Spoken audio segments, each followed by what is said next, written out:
Hey guys, my name's Alexia. Today I'm going to be going over the books that I read in July. I read 19 books this month. Now I don't have all of the books here with me because I did do an unhaul already. Starting out, we have This Woven Kingdom by Tahara Mafi. I rated this book 4 stars. I enjoyed it while I was reading it, but I could not for the life of me want to pick it back up. Every time I sat down, I was totally, completely fine with never reading this series ever again. But while I was reading it, I was enjoying myself, so I think it might have been a slump. Yeah, I'm gonna chalk it up to that, and I'm going to continue, and maybe I'll end up really liking it. Maybe this one just wasn't for me. Time will tell. Our main girl is a long-lost heir to an ancient kingdom, but after her parents pass away, she's forced to find work and hide until she can figure out what she's gonna do about her people, how she's gonna get the kingdom back. And she ends up working as a servant to the aunt of the crown prince of the kingdom she's staying in. He can tell there's something fishy about her. He's like, is this girl a spy? What's wrong? What's up with her? Little does he know. And I believe this is going to be a love triangle. Interesting. I will say that the last couple chapters, what was happening? So much was going on. It was quite insane. I had to take a moment and reread because I was like, no way. Then we have Pride and Premeditation, which I read this for my 24-hour readathon video, which you should go check out. And I liked it. Obviously this is a Pride and Prejudice retelling in the style of a murder mystery, if you couldn't tell, which it was super interesting. It reminded me a lot of the Stalking Jack the Ripper series, and I liked this. Weirdly enough, I kind of wished that it focused a little more on the actual crimes being committed. I felt like it didn't, at least for the first 40-50%. I feel like it was more focused on Lizzie trying to convince her father to give her a job as a litigator. And of course, all of the original characters are there. Some of them just happen to be evil, but I feel like the people they chose made sense. I'm going to continue this series at some point. I rated this one a 4 stars. So Lizzie kind of uses the murder to prove that she's capable of taking on this role for her father's company. Then I read Happy Place by Emily Henry, and this was not happy. Why didn't anyone tell me that? This was so sad. Oh my gosh, this was so sad. And it's a second chance romance. It follows Harriet and Wayne? I don't know how to say this man's name. They were engaged and all their friends think they still are. Invite everyone in the friend group on a trip and they have to pretend like they're still together. They both seem quite a bit nervous to be around each other, rightfully so. They all get together because 2 of their friends are getting married, so they want to play along and pretend that they're still together so that they don't ruin the trip. It was kind of all of them just like coming to terms that things are changing and they won't be the same forever. The beach house that they go to every year is being sold, so this is the last time they'll be in this town together in this house last summer, kind of grieving the fact that they will never be able to experience this again. It's so good. It's so good. I rated this 4.75. It could easily be a 5 star. I just am upset about how much it affected me emotionally. Then I read Legends and Librarians. 5 star. 5 star read. This follows Nessa, and she is a librarian who works at the library at the base of town.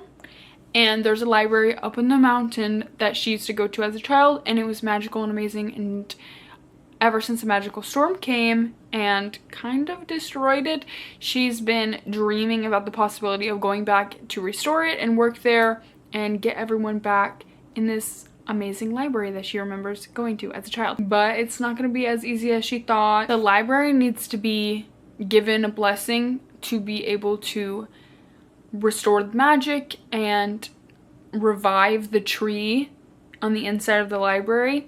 And she meets Roan, who is an adventurer, and decides to help her on this mission to fix up the library. There are all these little magical creatures. It's so fun.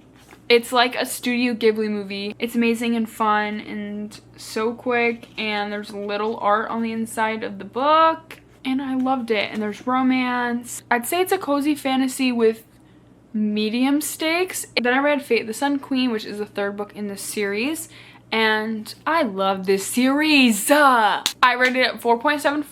I love this series so much. I don't know what she puts in these books, but I'm obsessed. I love them, and they're just getting bigger and bigger, and I only have one left, and I'm sad because I don't want it to end. So in this series, there's the Sun Kingdom, the Heart Kingdom, the Aurora Kingdom. I think that's all of them. I think that's all of them. That's at least the ones we're focusing on in this story. The first one is, of course, the trial. Our main girl starts locked away in a prison and is thrown into this trial. If you love fantasy, if you love romance, if you love romantasy, I'd say check it out. There's that like good feeling when you read a good romantasy, and I'm not talking about the romantasies they be popping out recently, which it feels like they're just doing it because it's popular and they just trying to make a bag, which, hey, I get it, but also why are you writing something that you seem like you don't even care about? But if you want a romantasy series that grips you the way that it should, when I think of romantasy series, I think about this. Like, this is one of the ones where I'm like, yeah! Like, this is what I'm looking for. This is what I want. It has the yearning. It has the slow burn. It has the trials. It has the mystery. It has the dual timeline. It has multiple POVs. It has war. It has love. It has magic. It has everything. Friendship. I really like the series. I don't know if you can tell. I feel like I read the second book on this channel, read this one, and I feel like every time I talk about it, I get so worked up and I start screaming. But I feel like that's how you can tell that it's a good book. Next we have The Spell Shop. I read this one 4 stars. This one, it's also a cozy fantasy. I was just in the mood for cozy fantasy this month. I liked it. I thought it was really cute. The stakes were lower on this one. And the romance, I'd say, was kind of more on the back. It's in the back burner. Like, it was happening. It was happening. There was romance. I just don't feel like I was as connected to it compared to other books. It follows Kia? I don't I am bad at saying these people's names. Keela. And she's a librarian in the main city, and there's a fire. Her and her friend, who happens to be a talking plant, decide that they need to gather as many books as possible and flee. So they decide to get on a boat, and she's like, you know, I know a place. I was raised in a small town, and we can go there. She goes to her old cottage in the woods, and they're trying to lay low. It turns out her neighbor is the same neighbor that she had growing up, and he remembers her. She don't remember him. She's not trying to get in trouble because it kind of is illegal to have all those books and illegal to do magic, which she is also doing on the down low. But she decides to open up a jam shop that is secretly also a spell shop, but you can't call it that. So then I read A Dawn of Onyx. 5 stars.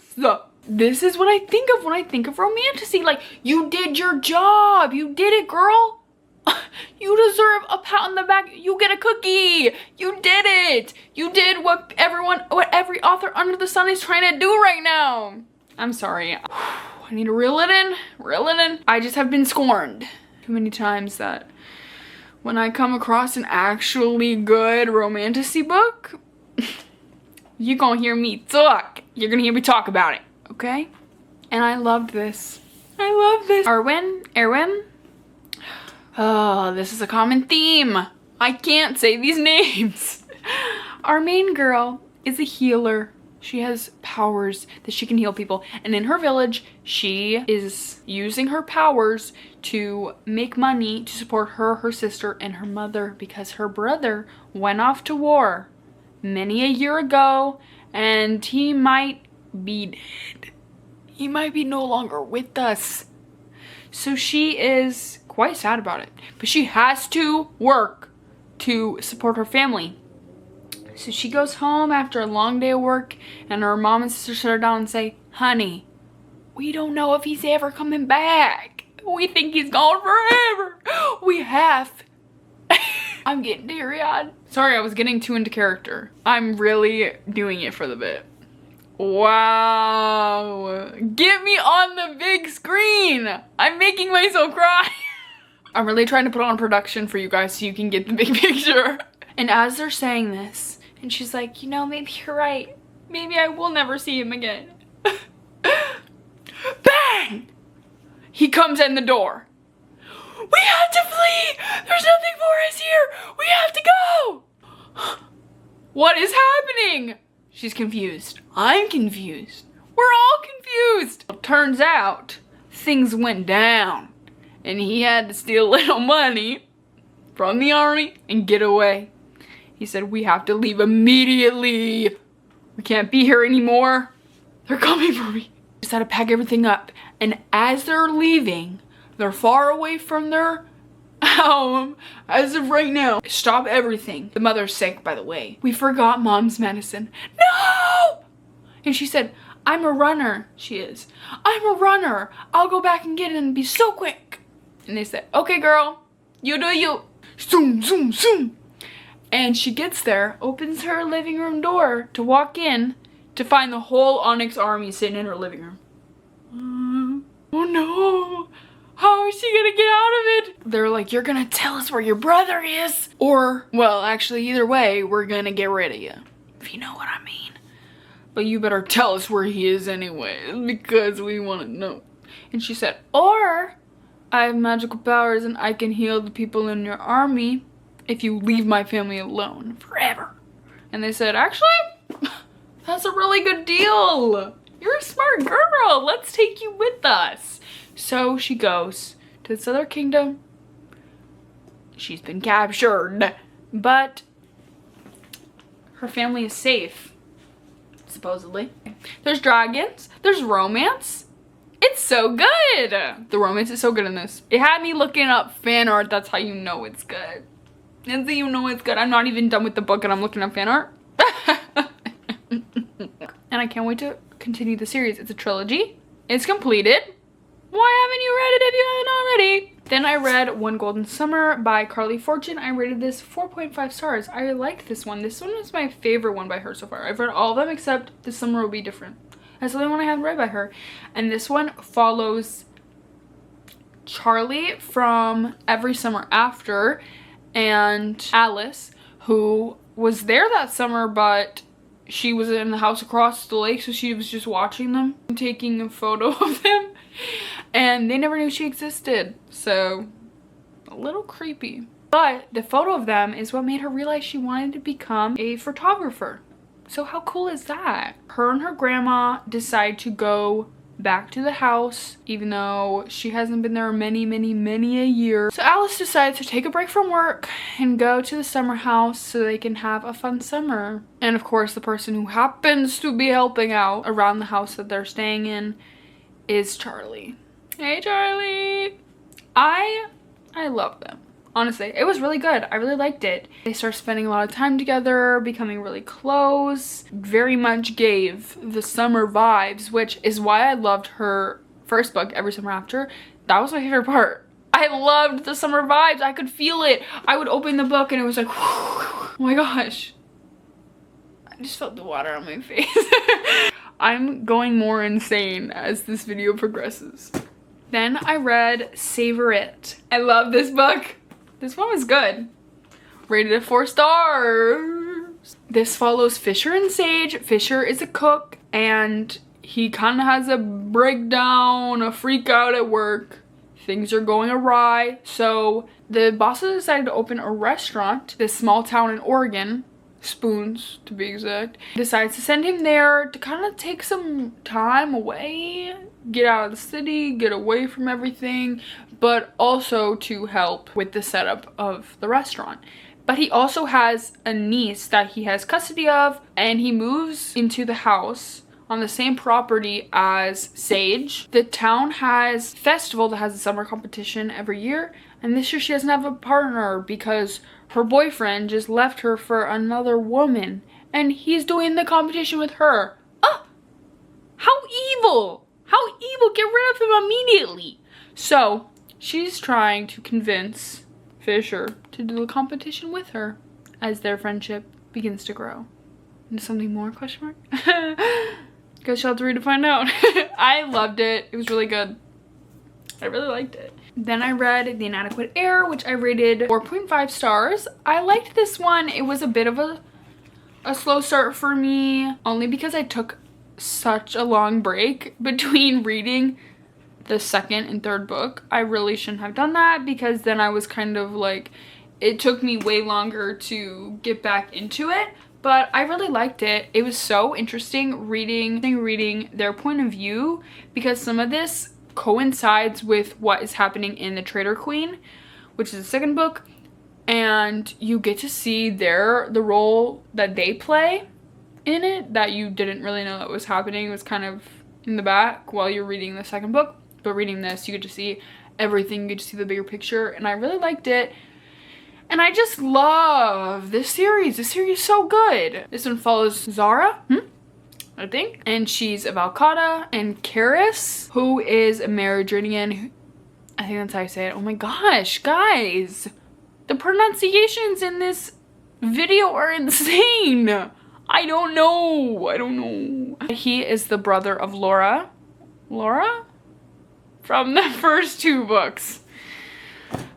Wrap it up. But they are on opposite sides of the war. They somehow come into contact and sparks are flying. But it's a bit of a hidden identity, so they don't really know who each other are. Awkward! Then I read The Night Ends with Fire, and I really like this. Is a Mulan inspired fantasy retelling. The main character, she's crazy. She's crazy. I love her.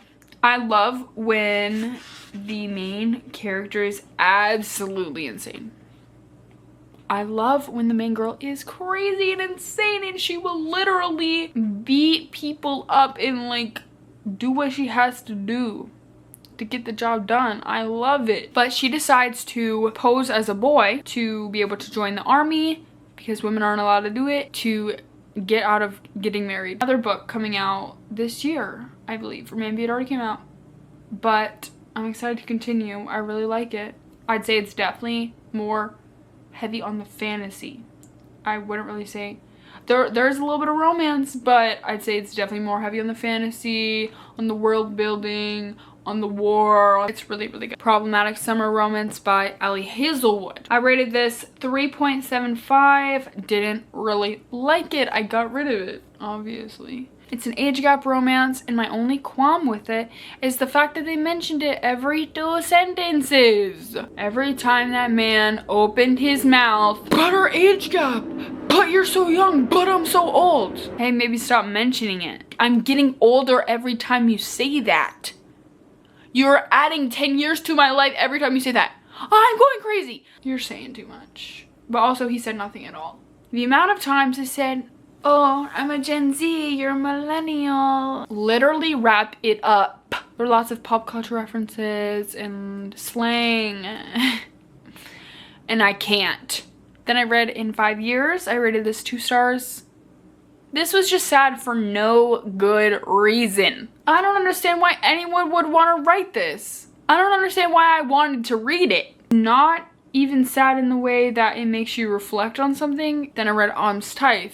Now this is what I'm talking about when I say that some romanticies shouldn't be a thing. They should have never been made, never existed, because this is giving nothing. Then I read The Diary of the Oxygen Thief, 1 star. I read Wooing the Witch Queen. I liked this. I just don't have a copy of it, sadly. I rated this 4 stars. This follows a duke and he has to escape and seek salvation in the neighboring kingdom that happens to be at war with his kingdom. The witch queen never asks him his identity and just assumes that he's a dark wizard. And he kind of just goes along with it and he's like, yeah, sure.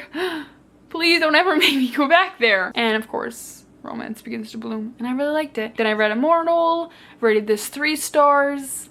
I just don't think that this author is for me. It just felt so superficial. It felt like a manuscript. I felt nothing. Nothing. Not a single feeling, not a single spark was going off in my mind. Nothing was happening. I was reading it and it just felt like words on paper. Then I read 6 Crimson Cranes. I rated this 3.75. I liked it. Not that much though. Lots was happening. I liked certain aspects of it. I thought it was interesting. It just felt a little all over the place at times. Then I read Femme Fairy Tales. I rated this 4 stars. There were some, this is a collection of short stories. Some I really loved, some I didn't. It was by indie authors, so I'd recommend checking it out because some of the stories were really good and I really did like them. That is all for today. Thank you so much for watching. Make sure to like and subscribe, and I will see you guys in the next video.